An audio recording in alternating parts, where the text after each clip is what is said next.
We shall next discuss asymptotic tight bounds, namely theta notation.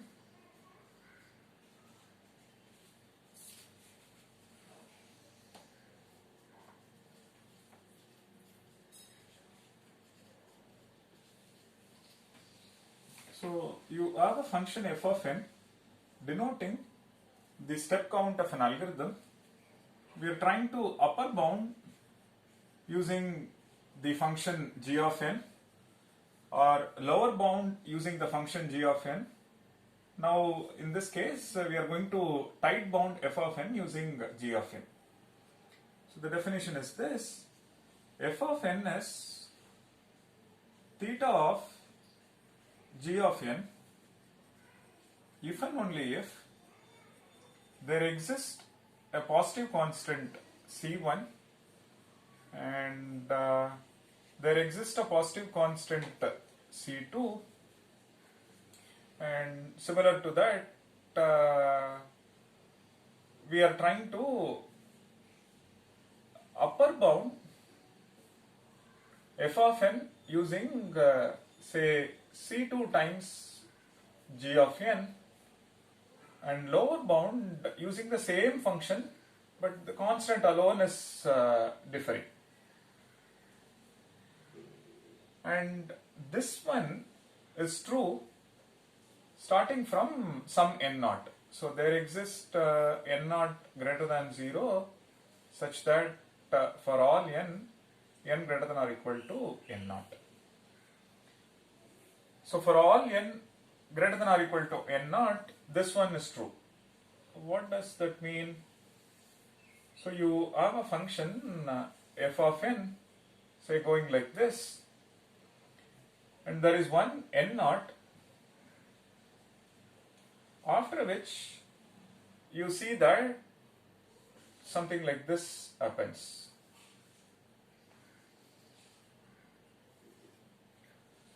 The function g of n is such that constant times c1 times g of n is lower bounding f of n, and c2 times g of n is upper bounding f of n.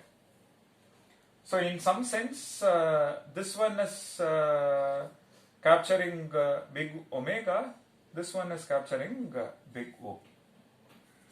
So there exists a positive constant c1, positive constant c2 such that for all n greater than or equal to n naught, this inequality is true. So this one is precisely the definition of big O. This one is precisely the definition of big omega.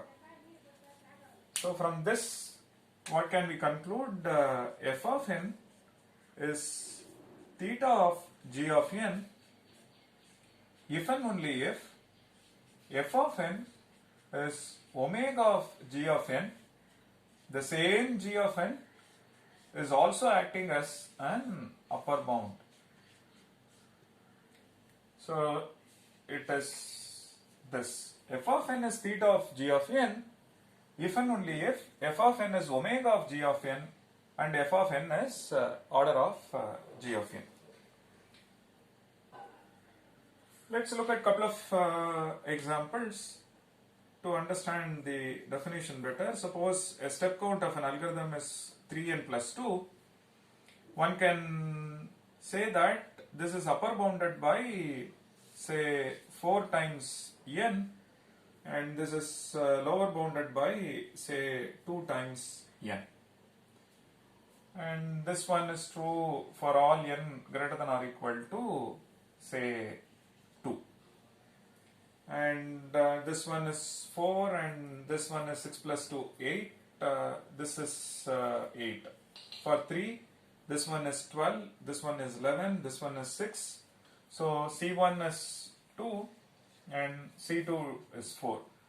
Most importantly, g of n is n, which is acting as both lower bound and an upper bound. So with this one can conclude 3n plus 2 is theta of n. And this is what we really want. So when you get a step count of an algorithm, we want to come up with a precise bound so that one can compare algorithms, one can talk about the speed up, efficiency, and all that. Let's look at one more example. Suppose you have n square minus 3n plus say 100. We see that this one is upper bounded by say 4 times n square, and this one is upper bounded by 0.5 times n square. Now let's say this one is true starting from say 6. Of course it may be true for smaller values, but it is certainly true starting from this. And my constant is 0.5 on one side, on the other side it is 4. And you can plug in couple of values and cross verify. So with this I can conclude n square minus 3n plus 100 is theta of n square. So please note, with this one can conclude this one is omega of n square, and with this one can conclude it is order of n square, because Big O notation says there exists a positive constant, there exists positive n naught, such that for all n greater than or equal to n naught this inequality is true.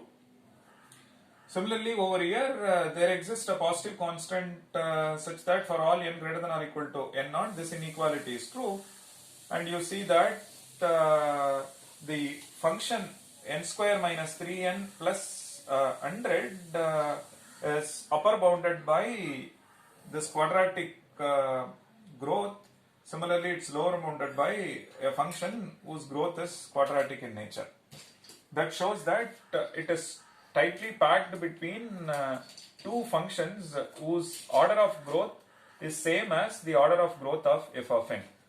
So the order of growth of this is same as order of growth of this function as well as this function. So it is tightly packed between constant times g of 1 and constant times g of n. So this constant is not of that importance, as we have seen through multiple examples. The order of growth is important. Okay, so let's look at a couple of more examples, and there are some interesting insights which we shall bring out.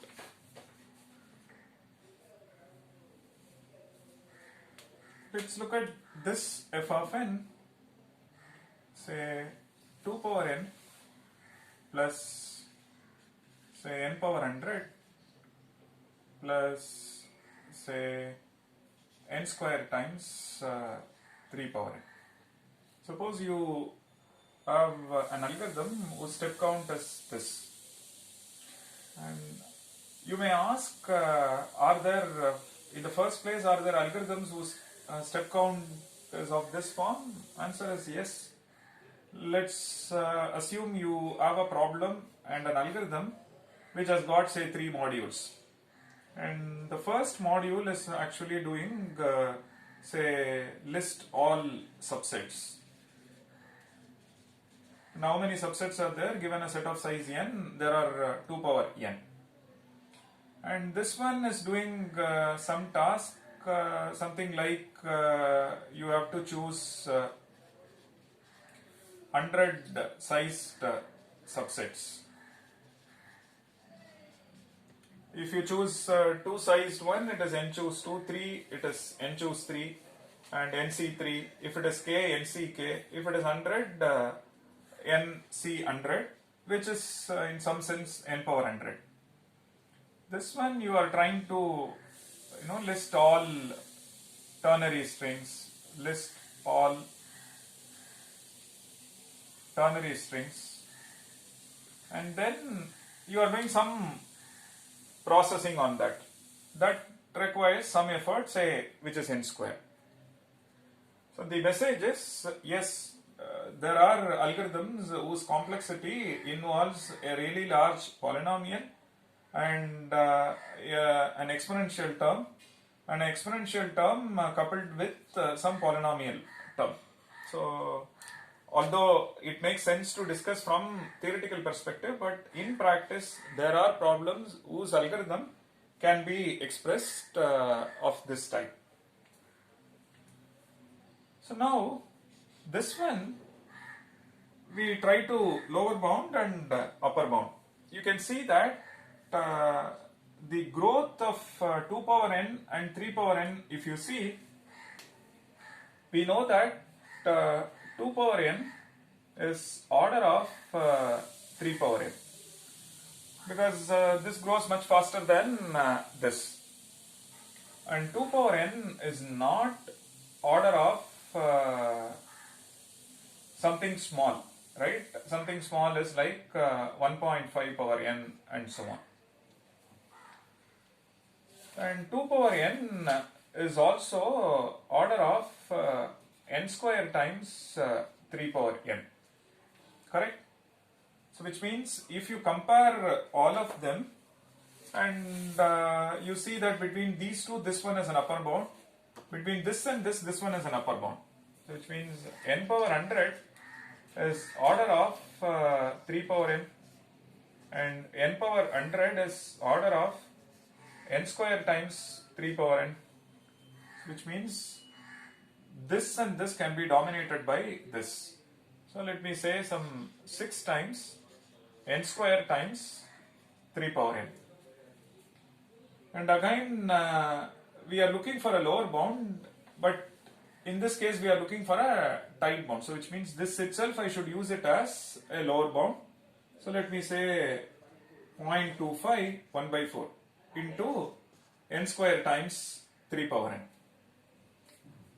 And you can cross verify for appropriate n naught, this inequality is true. That shows that this one is theta of n square into 3 power n.